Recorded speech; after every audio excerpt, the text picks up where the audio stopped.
Ladies and gentlemen, we are live! Welcome to Knightline Live with your hosts, Andrew Fagley and Trace Trilko.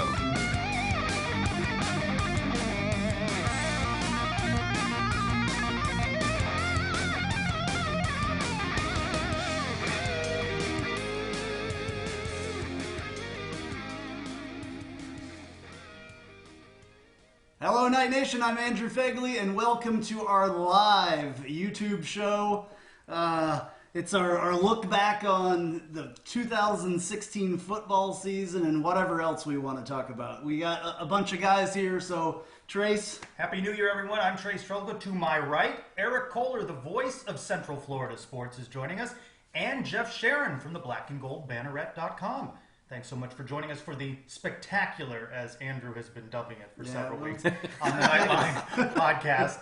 Let's get right into it. UCF finishes the season 6-7 following the Cure Bowl loss, but that a big improvement after the 0-12 season. Overall, a couple of weeks now removed from the Cure Bowl. How are you feeling about the 2016 UCF football season?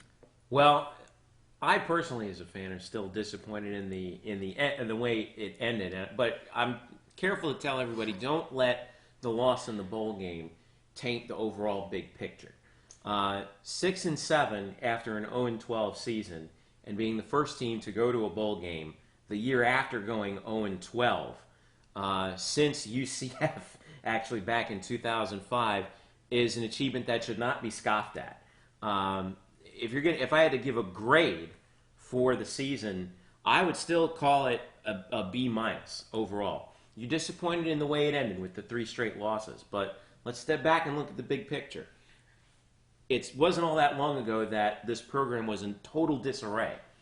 And for Scott Frost and his staff to do what they've done, to pull everybody together, to get the players, by the way, who were not his recruits, to get them to buy in to what they were doing so quickly is an amazing feat. Scott got some consideration for Coach of the Year awards.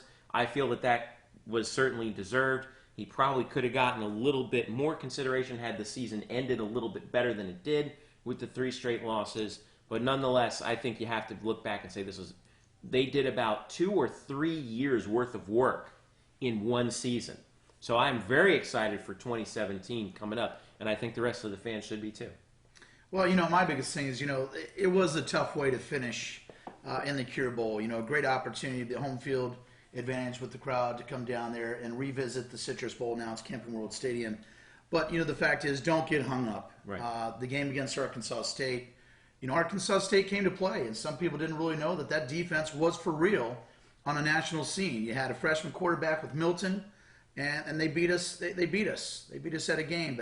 But if you were to say that we were guaranteed a bowl game prior to the 2016 season, you'd be like, you know what? We don't expect to go to a bowl game. And it worked out so well. I mean, Frost comes in first time as an opportunity to be a head coach.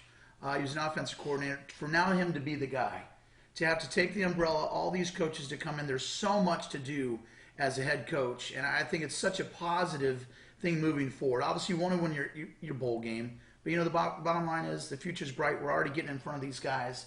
There are these wonderful recruits across the national scene. And to launch a UCF Fast, UCF Fierce, the energy around the campus, and Jeff, everything that you've done in your broadcast career, to be around practice and the practice facility and see these players just jumping around, it's just the energy completely changed. Yeah. And at one point, to echo your thought, to have these kids from a previous regime to buy into a new program that quickly, I think it's intangible. You can't measure. And I think it was a success. And the future is very bright for UCF football. Real quick, a couple of the players actually said, and you guys remember this, is that some of them have actually said, under Coach Frost, we learned to love football again. That's right. And it makes such a huge difference when you love coming to work every day and coming to practice. That really sets the tone going forward. So credit to the coaching staff.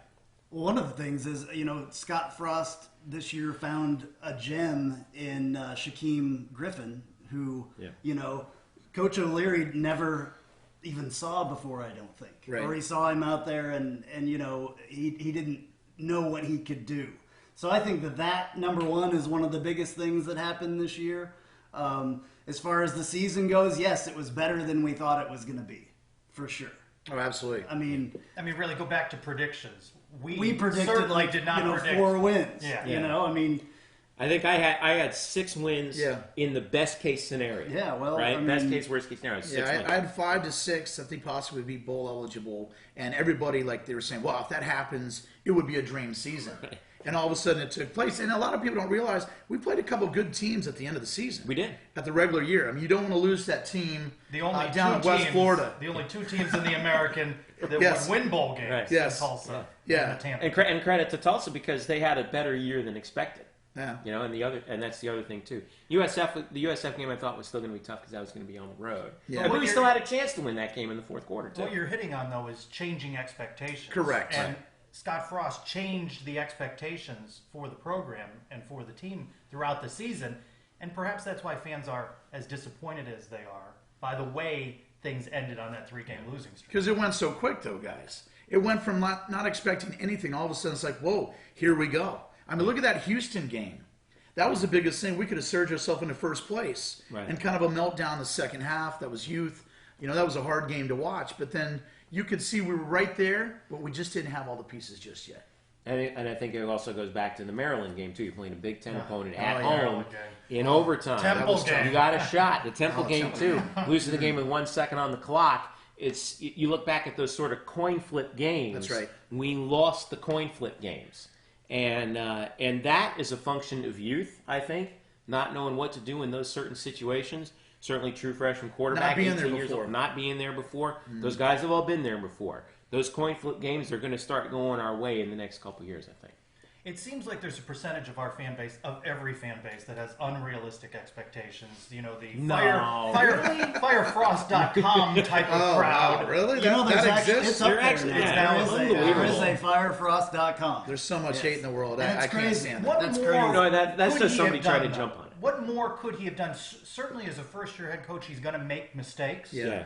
What more could he have done inheriting an 0-12 team, short recruiting window for him 1 year ago, and to get 6 wins and a bowl trip out of that team? What more realistically could he have done? I mean, personally, you can't answer that. I mean, that's the situation that you're doing a complete turnover in a program from an older energy to a newer energy. I think it's ridiculous that people. But in this world, instant gratification, there's so many people that just have crazy expectations, and I can't answer that. I think it was a great year. Future's bright, and obviously you want to win those coin toss games, but I think that's ridiculous, to be honest with you. I don't think he could have done any better. I mean, you could probably go back and look at like specific situations. A Yeah. timeout here, maybe not going for Right. it on Yeah. a fourth down at your own, But whatever. that's like but That's if- micromanagement. Right, exactly. That's micromanagement. I mean, and again, that comes down to sort of coin flips. Well, if I do or I don't, how much difference does it make in the overall scheme of things? For him to in his first year as a head coach, I mean, he's been as prepared as anyone I think that we've Right. seen for this moment. And we knew that there were probably going to be some unforced errors here and there with a first year head coach. I think he knew that going in. And the whole question is, do you learn from that? Do you get better going forward? I think he is. I mean, he's been under the tutelage of some of the greatest head coaches in football history. Yes. Over his period of time, he'll figure it. I mean, he's going to figure it out very quickly. He's still a rising star. I mean, his name has even Right. been mentioned in some of the His name was turnover of mentioned coaching from jobs. Minnesota. I mean, if Absolutely. they're- Oregon. Right. To go back and to have Phil Knight. I mean, right they there. wouldn't mention his Right. name if they didn't think that he was good enough to do it. Yeah. So- I mean, Phil Knight would have given him a blessing and wrote him like whatever type of check that he wanted. I mean, the fact of the matter is that you got a young man that comes in. Coach O'Leary did amazing things for the program. He got us to the national scene. The way it crashed for Coach O'Leary is unfortunate because he did a lot of good things and a lot of people wanted to have him see the door. But the fact of the matter is it was a perfect storm the year we went over 12. Yeah. It was hard to see, hard to imagine, hard to fathom. Everything that could go wrong, guys did. Hard to cover? Yeah, it was hard Hard to to cover. announce? It was hard. I'm glad they had a window. I couldn't jump through the window. Yeah, and I I mean, didn't it have was- my insurance yeah. plan in effect. But It nevertheless, was horrible to talk about it every week. I mean, it was tough. I mean, it had to be horrible for you because you sit up there and watch it just as close as You anybody didn't get else to or say closer. that's another UCF first down. No, Too I awesome, yeah. actually still had a voice at the end of the season. But the fact of the matter is sometimes when there's change, unfortunately, it has to be an abrupt change. Because if not, you're going to stay the course. Right. It's the fact of like when you have kids. I had 2 kids. The just rip that Band-Aid off. It's got to come off. You got to make that change. And under Dr. Hitt's leadership, they did the right thing. It's unfortunate because Coach O'Leary did so much for the program, for football, and a lot of other things. But the fact of the matter is, something like that bad season had to lead us to a Scott Frost. And that's exactly what happened. That handoff had to happen. And to go 6-7 and make your first bowl game, I think it was amazing. And the fact of the matter is, I think Scott Frost, in my opinion, isn't the perfect fit. You know, under Chip Kelly out there in Oregon, they won a lot of games. And under Helfrich and all that jazz, Oregon was really, you know, the new brand of college football, the flash and, all those cool helmets and jazz. Now he's got Oregon East. And now he doesn't have to get on a plane. He's mentioned at his press conferences, he doesn't have to get on a plane from Oregon to come to Florida. He can go drive an hour or two and sleep in his own bed the same night. Right. You mentioned So that's a winner. You mentioned uniforms. Isn't it funny we don't talk about that anymore? Now that we've had a different uniform Now combination it's- and helmet every game, we don't talk about that anymore. You talked about changing the expectations, and that's when you go from a guy who was like a 20th century football coach in George O'Leary to a 21st century football That's coach right. in Scott Frost. Right, yeah. It was such a huge change. Different a lot flavor. of other places, the change has been a lot more gradual. It had to happen really quickly. Like you said, Eric, ripping the Band-Aid off is exactly what we did, and I think it worked. And we're going to see the fruits of that over the next 2 to 3 years. So if there was one area that head coach Scott Frost was criticized more and more as the season went along, it was his loyalty to Mackenzie Milton at quarterback. The subject of a great deal of controversy in the last couple of weeks. Everything's subjective. Right. What more could he have done when Justin Holman goes down injured? What's he going to do? He's got seniors on the team. He's got quarterbacks that might not fit his offense. Didn't he play the best hand he had going down the rest of the season with Mackenzie Milton? I don't know if it was about playing the best hand that he had as much as it was about I have this freshman quarterback who I know is the right fit for my system. I know Justin Holman, God bless him, is not the right fit for my system. He's a 6'4", big, tall guy, kind of a Tom Brady-ish type drop-back passer. I need a guy who can get the ball out quick to my skill position guys. So I think he said, instead of, let's just put him out there, let him take his lumps, we'll ride him as long as we can, and next year you're going to see the benefits of that. I think he was thinking long-term. And in a case like that where you're making that big, huge culture change, it's going to be pretty difficult at times, and it's going to hurt. And it's going to stink seeing this 18-year-old kid making mistakes here and there. But better to make the mistakes now in your true freshman year than when you're a junior or a senior, you've been sitting behind somebody, and then all of a sudden you're facing live ammo. I think that we'll see that actually, like I mentioned earlier, the benefits of that, we're going to be like, we're looking back at this saying, wow, man, maybe he should have played Justin Holman a little bit more. The numbers don't the evidence doesn't bear that out. What First is the of all, history of UCF quarterbacks being lights out in their true freshman season? What well, is the list of those names? there's Jeff Godfrey, the end. That's what it is. Well, and you had young man Dante Culpepper. Dante, yeah, But Mackenzie, Dante. Sorry, Dante, if you're watching. Mackenzie did better this year than Dante's freshman season. That's true. Believe it or not, with all the problems that Mackenzie had and all the mistakes and all the high passes and the running around in circles and all Which, that by stuff. the way, wasn't all his fault because let's not forget that the offensive line was. How many really minutes slow. are we into this before we've talked about the 13 offensive minutes. line? 13 minutes. I know, into and we this. don't forget about that, but we forget how easily how important that is, and I think I talked with you guys at the start of the season that this is going to be a year where we're going to see a lot of square pegs trying to jam them into round holes, and you're going to get that with guys who were in the old O'Leary way, which was 3 yards in a cloud of dust at times, right? Running the football, the big 6'7", 330 road graders, going from that to the Oregon style guys, which you got to get down the field quickly. That's so right. it's like 6'2", 6'3", 270 guys who can outrun their defensive opponents down the field to try and beat them in that scheme. So it's a little harder to do that, and we saw some adjustments, but I think Milton will be much better next season. I actually, in the last couple weeks since we've been off and we've not really been doing anything, I went back and I looked at Mackenzie's film again on Huddle, and his offensive line was incredible that he played with. I'd like to go back and look, and I haven't gone through yet, but I'd like to see how many of those guys are at Division I schools now, because that was a heck of an offensive line, number one. So when Mackenzie plays behind an offensive line that actually does their job and protects him, and he has a little bit more time back there to do his little thing, and then he'll either take off or he'll throw it. He can throw the ball. People really don't think that he can throw the ball, but he can. Oh, he got has a gun. great deep throw. Yeah. But he cannot do that behind the offensive line that does not block for him and protect him. His offensive line, if you watch on his tape, would, the pocket would collapse and he would either go forward in the pocket and throw or go forward in the pocket and run. But the pocket didn't collapse very quickly. I mean, they actually did a very good job. These are Hawaiian boys. You have to think about that. But will he have offensive linemen in the coming season? He will. I think he's going to have it better. We've got guys that didn't play last year that we recruited in the last recruiting season. There was a couple people that were redshirted. Yeah. There's Hudanik should be back. There's some guys coming. That was such a big loss, losing Tyler Hudanik when we did. Yeah. But not only that, though, to Jeff's point, it's a very good point. Looking back in the tape that you looked at, Andrew, is that it's a different type of offensive line that you need to go down the field because you're trying to get to your speed players. Now we got speed. UCF Fast is our new hashtag. The fact of the matter is he didn't get a chance to recruit those guys. Right. So it put McKenzie, but the other fact is we had early success. We went for 0-12. Knight Nation was so hungry to win, to get that bad taste of that season out of the mouth. When we had early success, those games like the Temple, the Maryland, it's like all of a sudden, hey, we can do this. Right.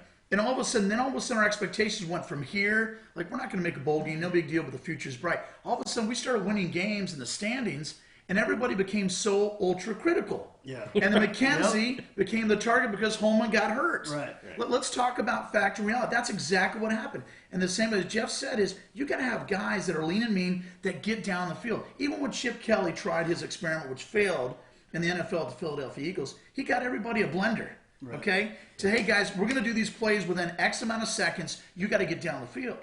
Now, think about that. Frost comes in. It's like moving in a new house. You look in what the kitchen's there. Whatever's there, you haven't gone to shop yet. You got to fix whatever's in there to make a good plate. Absolutely. Great right? analogy. That is a great And the fact of the analogy. matter, he never got to stock it with his guys. And McKenzie, everyone did get critical on McKenzie, right? He did make some critical plays, but he's a young kid. And the fact of the matter is he never really had the time to get it down in space, so everything was sped up for him. But when Scott Frost, with his experience with Marcus Mariota, his quarterback out in Oregon, when Scott Frost says that McKenzie has the it factor, that has a lot of weight, knows what guys. he's talking about. That right? has a lot of weight. Right. So, he coached a Heisman Trophy winner. and Mariota's having a good. He's having Absolutely. Mark Tennessee, Mariota's a great quarterback. Good success. And obviously, Mackenzie Milton is not Marcus Mariota. He needs more mechanics, more reps. Right. Well, let's not forget also the other guys that he had in Oregon, too, even going back to Vernon Adams, who was transferred over in 1 year from Eastern Washington, where he was the FCS Player of the Year. That's big time. And came into Oregon as a grad student and had success in that offense. It just takes time. And, maybe it's part of our culture at UCF that we've been only around since 1963. We want the it youngest now. school to We want be it now. in a BCS game and to win a BCS game. We want success now. Patience. Mackenzie has it, and there's other quarterbacks that are coming in. There's other quarterbacks. There's going to be other quarterbacks. Mackenzie's got 4 years. He's going to get pushed. He's going to get pushed. But it's his job to lose. Sure. Absolutely. Unless you land a quarter. You never know. I mean, injuries, anything can happen. Look what's happened in the NFL playoffs. You have a key injury. You never know what's going to happen. You have to have – the cupboard's got to be full of guys. Keep on pushing and keep it competitive. Yeah. You always do want to have that extra competition. I think Mackenzie knows that if he was sitting here with us, which would have been awesome. Because then you become – Andrew, get out there. Well, I mean, he would can say, make it of course, happen, I would want somebody to keep me honest behind me. Yeah. And if not, you become complacent. right, and then what happens? Then you don't grow as a player. So yeah, I think that he'll be fine. We won't see the fruits of Scott Frost and Mackenzie Milton's labor until probably even the middle of next season, when you figure, he's or just maybe above even the Frost. season after that. Maybe Saying even 2 season to 3 seasons. Yeah, right? that's. I mean, okay. You have to I'll at take it. least give before you totally rule Scott Frost. Oh, people are calling him Scott Fraud. I can't believe that people are doing this. Yeah, This is don't ridiculous, listen people. don't listen to Don't people. take- that So, they need to take Squeaky wheel gets the grease, They need unfortunately. to Absolutely. examine their life choices and But take if a you look. absolutely, and if you look, I have to applaud that yes, comment. that was good. If you look at the offensive lineman that Scott Frost does want to bring in here, look at the guy that's the top of this class as far as of an offensive lineman, Yep. Victor Beach. Yeah. Look at what Cool he name. does. Go find Victor Beach. Look him up on Huddle, on Rivals, on 24/7, whatever you want to look him up on, and watch this offensive lineman. This is the kind of guys that we need to block for whoever's back there. I don't care who it is playing quarterback. The offensive linemen are absolute key in this offense. To this point they've now- got to block down the field, and they've got to keep blocking and take their man out of the game. To this point, the expectation may be that we're looking for a lot of high-star guys on signing day. That's not a realistic expectation. He's going to find guys that fit his system. Right. That's They right. might not be high-star guys. Well, If he you look knows at his exactly overall what class he's looking and judge for. it down based on that, your expectations may not. Well, remember, the recruiting services are going to look at offensive linemen and think who projects well to the NFL level. So that's your prototypical 6'5" and above, That's right. 290, 300 and above offensive linemen. That's not what Scott Frost is going to be looking at. So if he pulls in 3-star, 2-star offensive linemen, you shouldn't be throwing vegetables at him at the press conference, okay? He's looking for 4 or 5-star skill guys. Yeah. Speed. That's That's right. what he's looking for. The offensive lineman, he's looking to see if they can get down the field in between plays. Like we mentioned, he wants speed from those guys too.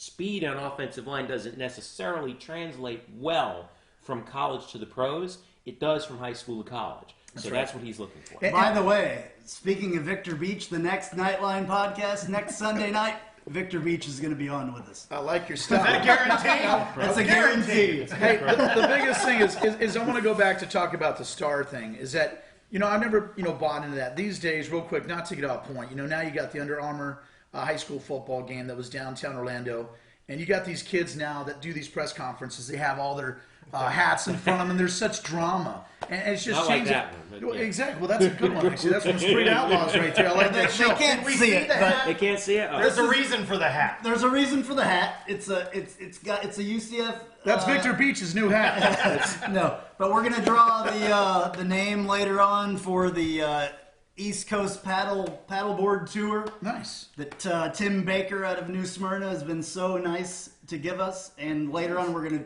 dig it out of that hat. I like that, and we'll give it to Victor We Beach have after. names in the hat. Yeah, Victor So- Beach on signing day, you get a hat like that. With signing day, though, Jeff Sharon had 4 stars. I was only a 1 star. Now, the fact of the matter is that, to your point, the speed kills is a very important thing now to be successful. College football has changed so much. We need to get kids and get, talented players down the field.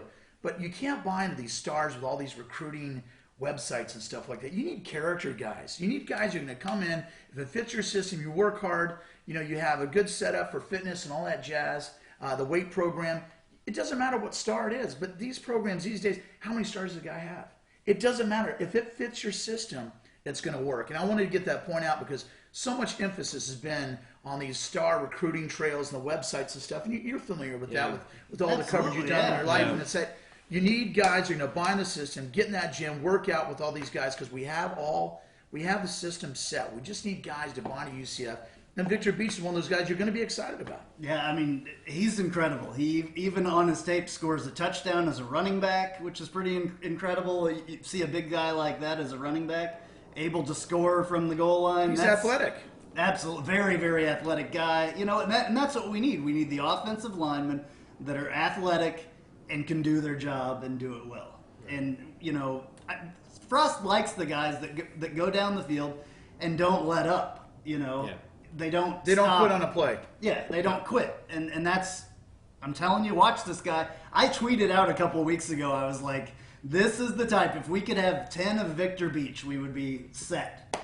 So So Victor, a lot of hey. talk on McKenzie in the offensive line. What about the running game wide receivers? Did you like what you saw and some of the new faces in that part of the game? Oh, how could you not? I mean, the speed we saw was there. I think it was just a question. I think there was a little bit of injury attrition as the year went on.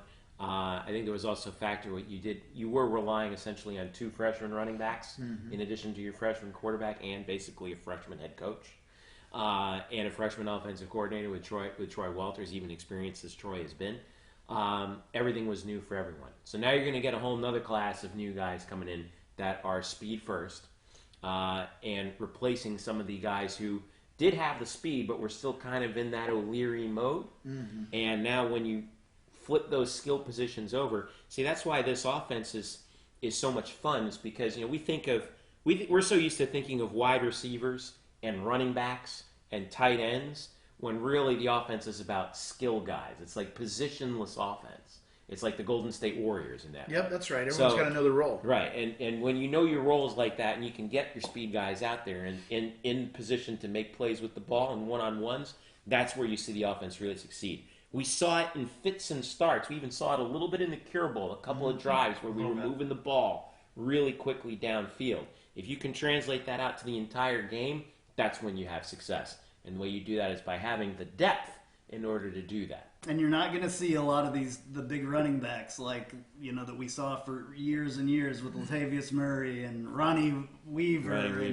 And even Dontravius Wilson this year. You're not going to see a lot of that anymore from Scott Frost because he's recruiting guys that, honestly, we got another guy coming in this year, Otis Anderson. We talked to him not too long ago on the Knightline podcast. And he actually starts school tomorrow on Monday. So he's a spring guy coming in. He is almost a mirror image of Adrian Killins. And it's going to be very interesting because I really, really think that Otis Anderson has one little thing that Adrian doesn't. I think that he has a little shift and he has that little, that thing. The last time we saw it, I think, was with... he has the blood and the lineage. That's the intangible, too. Well, that's true, yeah. That's a big one. The thing was with Storm Johnson when he was here, he could start and stop on a dime and shift, on a dime. And Otis Anderson does that, better than I've seen, on freshman tape in a long time. And we still have Jawan Hamilton. Jawan Hamilton, I've coined him as the Hammer. Yeah, and he's a good player. Yeah, he is incredible. I like that he took to that too. He really enjoyed that. But I mean, you got AK, you got Adrian Killins, and I think that there's something there that he made some electric plays. Obviously at Michigan, obviously that great kickoff return to East Carolina. There's so many different players. I mean, look at Traquan Smith. I mean, this is a guy that's going to play in the NFL.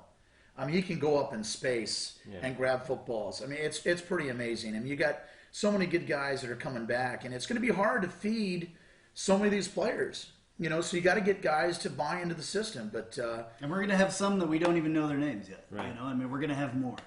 I mean, it's exciting, but I don't know. I think it's going to be great next year, and we got a great schedule set up too. So we're going to get to see that before you know it. We're going to have signing day in a few weeks away too. Year round. It really is. It really is. They just sent out a tweet. I think it was Brandon Helwig who sent out a tweet that said that weightlifting for the spring starts tomorrow. Wow. So we're all ready. And me and Jeff will be there. Me and Jeff will be there at 5 in the morning. Yeah, baby. Here we go. Me and Jeff are doing squats. We're doing some presses, man. We got to stay strong. They have to after the holidays. Strong for the show. Yeah. So if you had to pick an MVP on the offensive side of the ball, who would you have picked for the season? That's a tough one. Defense was clear. Yeah. Offense, not as clear. Well, I mean, that's a tough one because, I mean, the way when Holman went down and McKenzie stepped in, there was a lot of guys that he had to give the rock to. And I liked what Jawan Hamilton did. Traquan Smith, if you get out in space with the guy, I like Traquan Smith. I'm a big fan. I think he makes that next step level. There's so many different plays. AK, when he's on that field, when he touches the ball, and we can have some linemen down, I just don't think it's a clear-cut MVP. But I'm a big fan of Traquan Smith. At gunpoint, I would have to go with... You've got a lot of ammo and gun references. I guess the gun show's in town. I'm not from the West, but I would have to go with Mackenzie Milton because we saw what he was able to do when he had the time to go. I'll give you that. And it's not just because he's the quarterback. I mean, that's obvious. But but when he had the time to throw, we saw it in the early games in particular. He was really outstanding as a freshman. Yeah. I mean, I can't give the kid enough credit for what he's done. I'm looking forward to seeing the growth. I always get a little bit worried when we see a young player. We've seen this before, especially in a position of leadership. What do they do for the second act when everyone has tape on him? And now also, too, now you get expectation, too, to be the guy. He really does have a lot of people, look at it not. He has a lot of Johnny Manziel to him. The way he tipper-taps and runs around and has that little dance way he holds the ball, I'll tell you what, a lot of people say, hey, you're crazy. Go back to the tape and look at Johnny Manziel in his heyday in college football. Yep. The way he does his mannerisms, I swear it's the same. But to your point, at gunpoint, I guess Mackenzie Milton would be up there. But Traquan Smith is a guy. But honestly, to go with that, you got to have a deep threat. You want to run the ball, get out in space. But Traquan's going to beat any secondary down the field.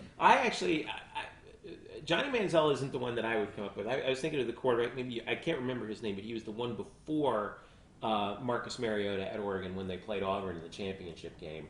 It wasn't Dennis Dixon, but it was the guy before. No, it wasn't Dixon. But I thought that looking back at Oregon in the heyday of the sort of at the peak of the Chip Kelly days, that was the one that I remembered. If you could put Mackenzie Milton into a time machine and put him in that team, he would have fit in perfectly with what they were trying to do. Johnny Manziel was a little bit too freelance-ish for my liking. I think Mackenzie had to be at times because he was running out of time because of the offensive line, like we mentioned. But this season, though, the way he had to dance around was very Manziel-esque. Yeah. And Trace, quarterback Kyle Israel joins us each week, former UCF quarterback Kyle Israel, who's not with us because he's got family obligations in, where they playing that national championship game? Oh, his cousin Tampa, Tucker's and his in Tampa, cousins yeah. in Clemson. Yeah. But he talked about that a quarterback could not make adjustments like the kind that are needed week in and week out, that would have to be an off-season thing. So we know that Mackenzie's got a lot of work ahead of him. He knows that, and it's going to happen in the off-season. And the coaches know that, too. That's the other thing. And Kyle really wanted to be here, but he also wanted to spend time with his family there. As he should. Yeah, as he his should. His cousin's absolutely. getting ready to play for a national championship. It's family first. Kyle, it is. Absolutely. So, I couldn't, And Kyle, we're pulling for you guys and Tucker in Clemson. Absolutely. Yeah, I took the Tigers on the radio show. Beat Bama. We could care less about that. The offense has to get a lot better, though, because we're losing a lot of people on defense. So who was your MVP, though? You're asking the questions, but you're not giving the answer. No gun references. No, I will not make any gun references. And I got to give mine, too. I really do think it is Mackenzie for all that he had to go through and grow up. To go 5,000 miles from Hawaii and be on the other side of the country, be away from family and friends, I think he did as much as he could as a true freshman with the players that he had. Especially mid-season, though. You get thrust in that, put in that position that quickly. I agree with that. Absolutely. Well, I agree with the rest of these guys. Except for Eric. Hey, you can't always go with. You got to go against the at gunpoint. At gunpoint, I would have to say Mackenzie Milton because of all those things, and it's hard for an 18-year-old kid. We have to remember when we talk about these guys and how they play on Saturdays. These kids are still kids. That's right. They're students. This is not their job. They're not getting paid for it. Their job is to finish school. And if they can get to the next level and not have to worry about that school, that's perfectly fine. But they're still kids, and it's a fun. I love to analyze them, but we have to it's a fun thing to ask. When you were 18 years old, what were you doing? Wow. Well, I mean, can we answer that on air? Yeah. I was playing college football as well, but I wasn't a starter. I wasn't anywhere near starter. I was still wearing those leather sandals that had toes. so that's a good look. How dumb I was at 18 years old. Yeah, this guy's playing quarterback. So I bet when we look back at the tape of this, there will be a long, awkward pause after that. No, that's. I think it would be a long, great chuckle. The visual is amazing. Yeah. Can I go back to 18? Yeah, well, you got the time machine on the show? I would love to. No, where were you at 18? I'd love to go back to 25. Next question. Oh, this is great. I love it. Thank you guys for being here. No, it's great. Thank you for we having appreciate us, your support. You guys do a nice job. Awesome. Do a nice job. So shifting now to keep moving along to defense. Was there a better story though than Shaquem Griffin all year for the UCF program, and really one of the best stories nationally? I don't think there could be a better story. Period. That was a winner. I mean, the Griffin guys, the Griffin twins, and all that stuff. Shaquem and Shaquille is just, there was such a bigger message in football. For people out there that don't have certain abilities, they don't believe they can do it, and then see a kid that has a physical handicap, and for him to go out there and to be beast mode on the defensive side of the ball, and to finally get that exposure on the national scene, Jeff, and guys, I just think was really special. And I think it was a bigger message in football that whatever you're against in the world, out there is that you can, you stick your mind to it. Doesn't matter what's against you, you can make it happen. And I think it's just a wonderful story that you can't beat at all. And for Shaquem to become the role model and the inspiration Yeah. that he has been, for him to meet that young lady at the Houston game with the one arm and want to meet him. I mean, that's After a tough that's loss, great. too, to have the smile on the face and just embrace that situation, that position. His is mom and phenomenal. dad, I tailgate with them every week. I'm very good friends with them. His mom and dad tell me that after almost every game, people will be waiting at the hotel for him. He's a superstar. Yeah, he embraces it, though. Yeah, and embraces it, and he wants to be an inspiration to people. He wants to, help people through what they, need to overcome and everything else. So he's got a big future, if not at football, at that, for sure, of being someone that's inspirational. And I think he's the kind of guy and has the family that would allow him to do that and to have that kind of, thought process in his head that wants to help people. You know what I like too is the guys who the coaching staff and the players and the fans all rally around. Yeah. He's really beloved. We've had And he's a coming few back of those next year. players. He's going to be here. Thank goodness. He's definitely going to be because here. we're going to need all the help We're on gonna defense need we No, can they're get. true. Well, you got Jemias Pittman's coming back too, and I think he's a beast up front. But the thing is, this is going to be something that's going to be a difference for Shaquem and Shaquille.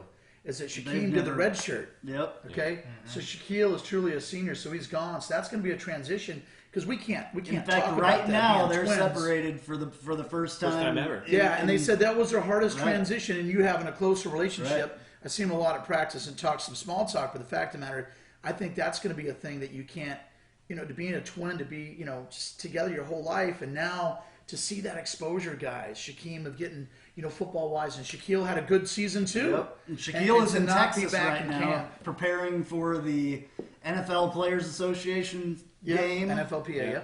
And then also, Combine's coming up. hopefully the combine. Hopefully Yeah. he, turns some heads in the practices. The practices are more important than that game is, to be honest with you. Right. As far as that goes, but he's in Texas, getting ready to do that right now. That's So, a special story. It really was. Yep. So how concerned are you about the defense? You mentioned some guys that are back. You don't seem I- as concerned? I don't think so, because the fact of the matter is now, since we have Scott Frost, he has all his coaches in place now. They got 1 year under the belt. They know what they're looking for. They need speedy guys in defense too. And I think Eric Shenander did a phenomenal Absolutely, job. yes. Absolutely. He came on my show, and the fact of the matter is, he's such a down-to-earth guy, family guy, but he gets those guys to play. And I wouldn't be worried about it. There's going to be new faces and stuff like that. This year was great. It's going to be hard to kind of replicate, but the fact of the matter is, I think we'll be all right. Takes a special kind of coach, I think, to turn that defense. We saw last year how bad that defense was. They gave up on plays. They looked like it was Swiss The whole cheese. team gave up last and year. So. and for him to flip that around, Yeah. I would have been more concerned if they were a little bit more mediocre on defense, thinking, oh, they're a little bit older, but then we didn't perform all that well. We still have a lot of holes to fill. Yes, we still have the holes to fill, but I think we'll be able to fill them pretty quickly because of how quickly Eric Shenander was able to turn around that defense. The summation of all the stuff we've been talking about, if I can real quick, isn't it amazing in football as in life, if you get someone to buy into hope and belief of what you can do with people? Look at it. For the 0-12 to football to 6-6, and then 6-7 after the bowl loss, to take that same type of, you're a chef type of guy, to take those same ingredients Take the same from ingredient, something that was terrible that no one would eat to now everybody in your neighborhood's breaking down your door. I mean, it's amazing if you get the hope and belief to buy into something, how much that can change. And that is the intangible no one's talked about as Frost has been here. Absolutely. Yeah. We talked about how the coaches, they know how to talk to the 21st century athlete. And the other Correct. thing is the players really believed throughout the season, even in the downtimes, that the coaches had their back. That's right, and they can And relate that's to them. so important. Absolutely. Because when the players feel that you as your coach always have their back, no matter what happens, they'll run through a concrete wall for you. Amen. And I think that that's a huge statement as far as like what Scott Frost did with Mackenzie Milton this year as well, and why he was so adamant about not pulling him and letting him do his thing and learn the things that he needed to learn. Yeah. I mean, Mackenzie knows now that Scott Frost, Coach Frost, has his back, like you said. I mean, more than anything. Making the bowl game was playing with house money. Right. Yeah. That's why he stuck through Mackenzie Milton. is that, a lot of people you hear through the fans in some situations, Mackenzie didn't play so well. You heard the crowd, chanting for Justin and all that stuff. And the fact of the matter, crazy. that's tough as a head coach now. He's not an OC. He can't duck under that. He's got to take those bullets where that's his guy. And Jeff said it earlier in the show, you just got to stay the course. Right. Because now you got a whole season of game tape, whole off season to work on that technique that you can to fix that. Everything's going to be good in River City. And if you don't think Verduzco and him are working on that right now, I like maybe not Coach right B, man. now, but if you don't think Well, they're it gonna shouldn't be working, right now because that would be an NCAA violation. Well, I don't mean right now, but Mr. Sharon, well done. Keep him within compliance. I don't mean right now. No, I get it. That But was as soon as they can, if you don't think they're working on that as soon as they can, no, that's good. Mackenzie can be in his dorm room looking in the mirror working on I'm sure. Well, that he's he's, pro- you know, yeah, I'm sure he's. I his mean, mind's in he it. has a stack of DVDs he's watching the Right. film right now, as he should. That's what I'm saying. Yeah. Yeah. And we're talking about recruiting. A lot's happened in the last couple of weeks with coaching hires Wow. in the state of Florida. It Yes. has always been How about that? a competitive state, but boy, are there some A-list names all across the state. As it should be, right? Yeah. Scott Frost got in early on it. Yeah, you're right. now. I mean, look at what he has done. Look at what Mark Richt has done in Miami. That's they're right. excited, but they're excited once again down at the U. We know how good Florida and Florida State are year in and year out. But I was really impressed with.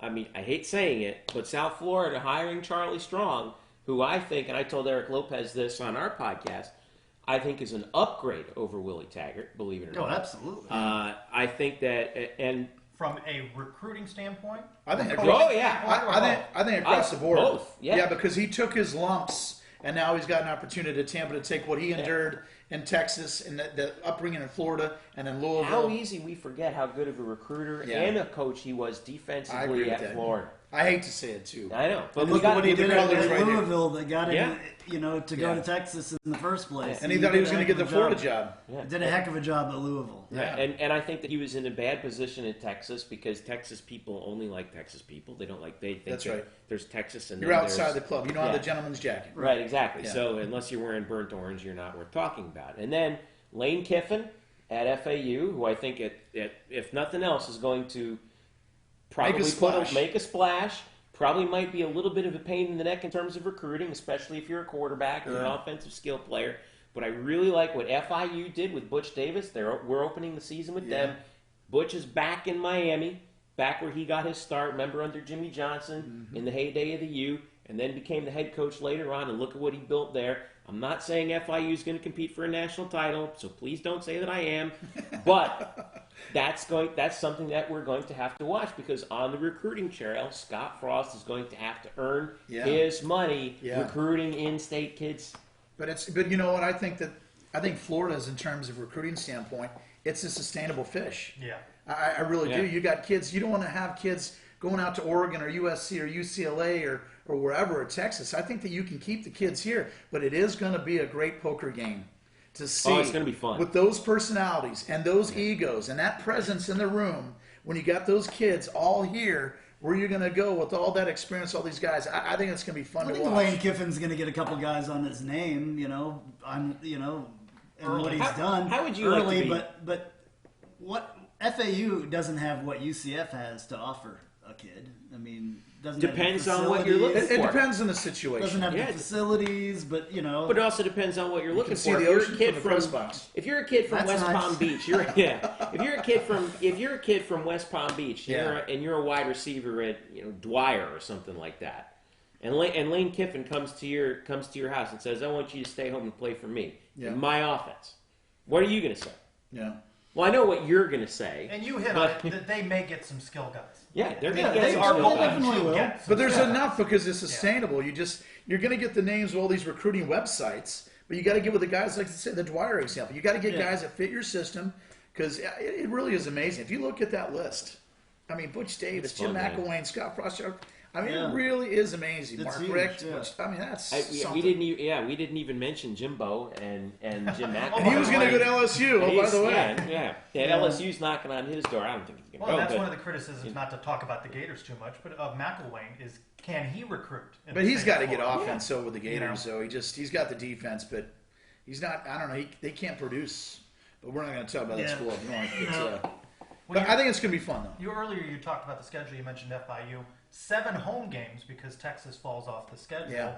One may yet end up at the Citrus Bowl Camping we don't know. Stadium. Yeah. I hope not. But That could happen.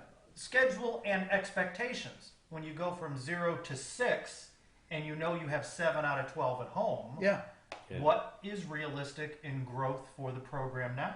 Well, I mean, if you're talking about numbers just right off the gate without scouting, know who's coming back. I mean, with that schedule, you would think they would, push it up to 8 to 9 wins. So home games in the non-con, FIU Yeah. Win.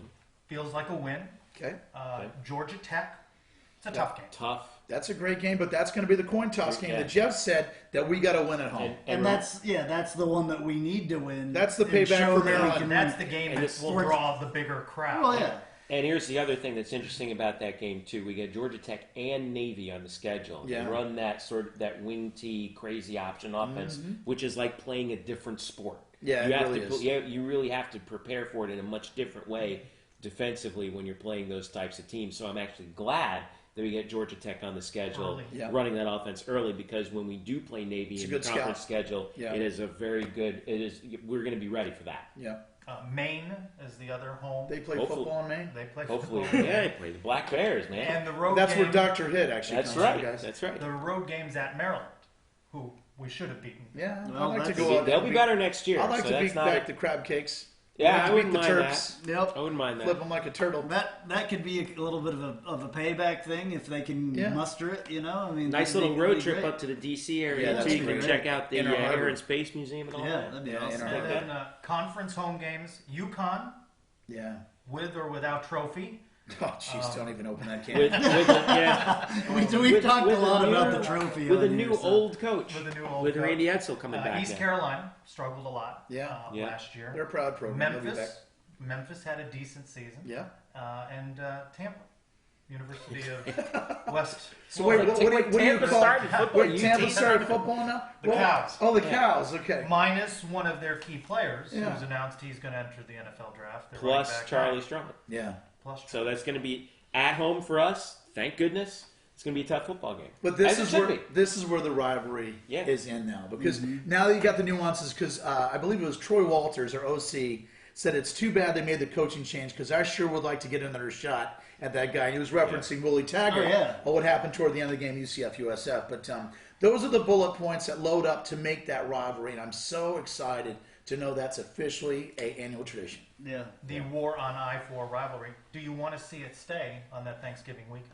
Yes. Yeah, you got to have Yes. it. That's all the traditional big ones are there. Yeah. Yeah, It's Southern traditionally Cal, yeah. rivalry week, and yeah. I it would needs like be to there. see it. I would like to see it back on Friday night. To be honest with you, on Black Friday, I'd like to see us hosted on Black Friday. We come out with all black uniforms. Also, because I don't like shopping on Black Friday, and I want to tailgate all day. See, for there's that a game. personal So agenda there. there's a personal agenda. I'm there. lobbying for Saturday. As a fan, I want to see that game on Friday night in prime time on ESPN on national television, and I want to see us beat the tar out of them on our field Yeah. on national TV. Maybe that'll be the game that's outsourced to Camping World Stadium. Maybe. Wouldn't that be fun if we can get? What do you think of that? If we can One of get these- 60, 70,000 people. The in that rumor stadium for that one of these Well, home games may No, that's end up actually. at downtown. Wait a second, that's not a bad angle. Are we going to debate that? Because that's an interesting That- twist that you just did there. That might work if we could get their fans and our fans to go, but our fans aren't going to fill that Citrus Bowl, just like they didn't for the bowl game. So And they that's a traditionally problem. have not brought a lot of people. But That's they're a going to pay problem. the gate. And That's a problem, That's a though. key. So That we That's an interesting twist right Were there. you though. pleased with the crowd at the Cure Bowl from the UCF perspective? absolutely not. Well, I mean, UCF had the majority of those people. I mean, as They- a they travel did. They for did. a bowl game, they had 20,000 people there. That's as well attended But as any other bowl game. considering the wonderful, the whole idea behind the Cure Bowl, and then getting that first year off, and then having this as the second annual, I thought it was good. I thought it was good. The weather was perfect.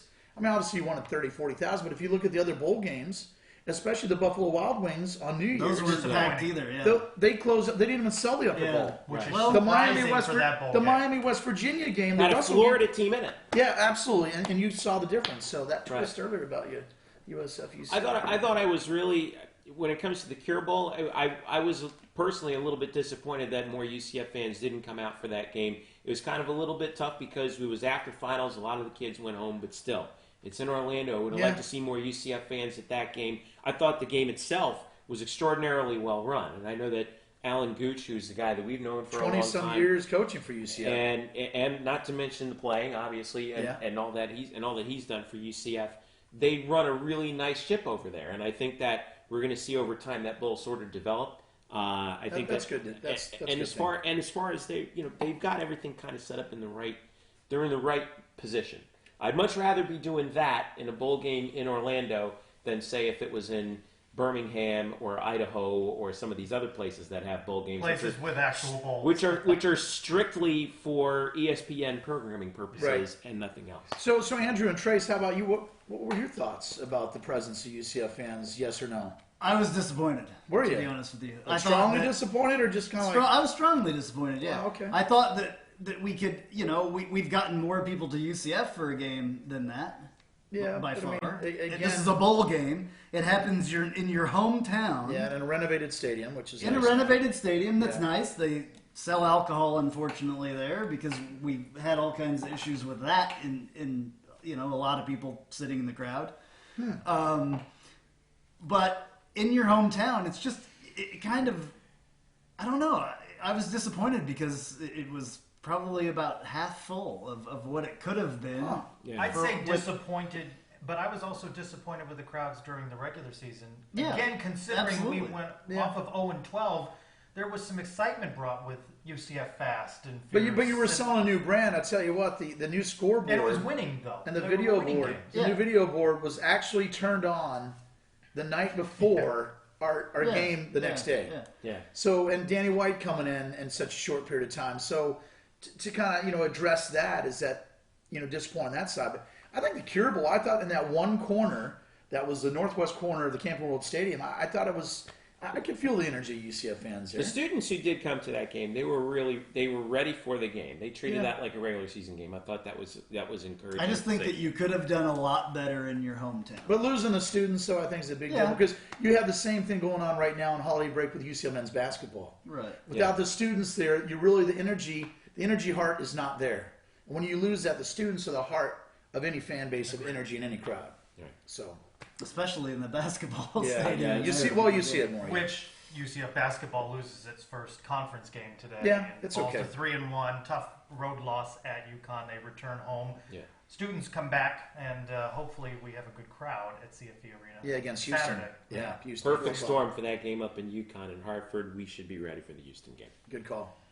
Going to need better than Taco Fall with back-to-back 0 points.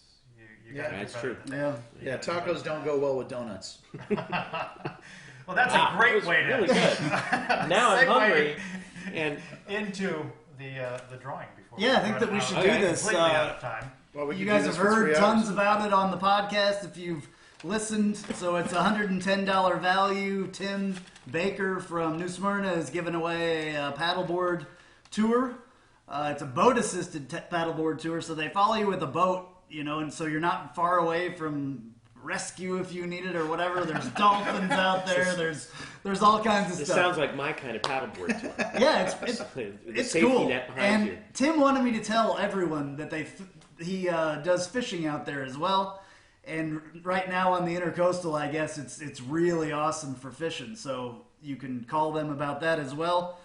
What do you think? Should we let? Let Eric do it. how about- Thanks, Tim. So these are email addresses. So you'll have Not to just names? read the email Okay. address, and then we How will about I pick and email let you. Jeff read it out? Okay. Okay. Whatever, You just pick it, dig, and I'll dig read it one out. out of there. Don't look, of course, and then there we Alright. go. Here we go. All right. So our winner is J Wiseman 918 at gmail.com. J Wiseman WISEMAN 918 at gmail.com. All right. Congrats to Congratulations. J Wiseman 918 at gmail.com. We will be sending you an email and confirming that shortly. At and, J- To Jay at Wiseman. Jay Wiseman at 918gmail.com. This person is going to get so much spam right now. from True, us. that's true. So, Just say no. So anybody that heard that, email. But we're so glad that he was able to. Yeah, thank you, provide Tim, that. by the way. Absolutely, Tim. That was absolutely awesome, and we're gonna have more stuff like that in the coming months. I think we got one that we're working on. So We We have should more. do this every Sunday with guests in the 1148 studio. It'd be nice. Like It'd be that. fun. But my living room gets taken. Life happens. Yeah, it's all good. You mentioned your radio show earlier. Remind folks how they can find you and follow you. Yeah, when we're they're on, not listening to you at CFE Arena. Coming Yeah, Saturdays have a weekend sports report on FM 96.9 The Game, or also AM 740. Everybody's familiar with from 11 to 1 on Saturdays. But it's a great show. You never know what's coming at your way, so tune us in every Saturday, 11 to 1. And Jeff.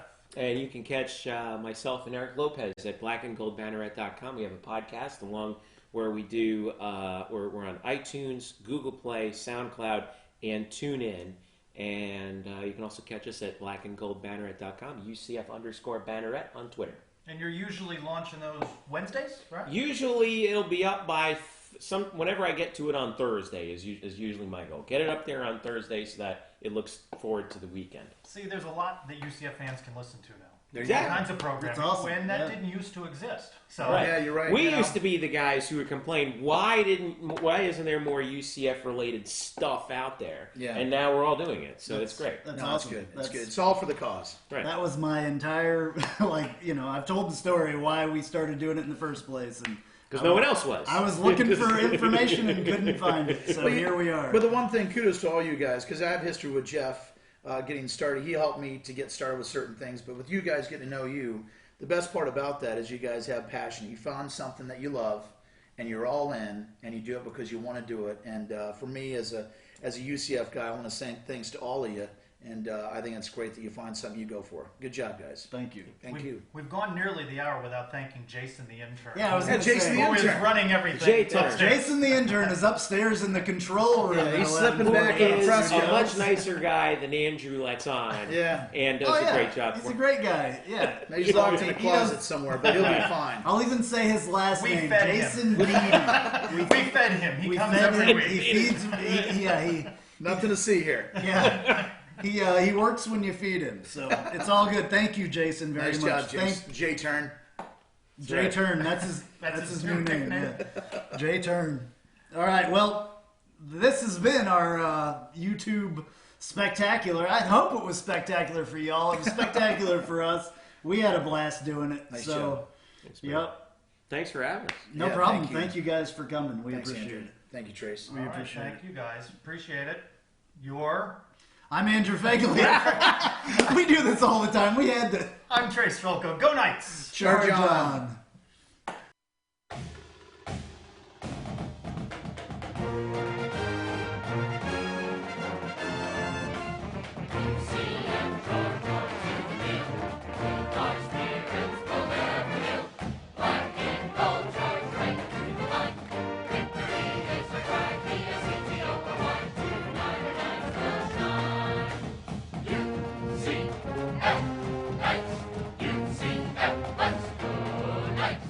UCF charge onto the field. With our spirits we'll never yield. Black and gold charge right through.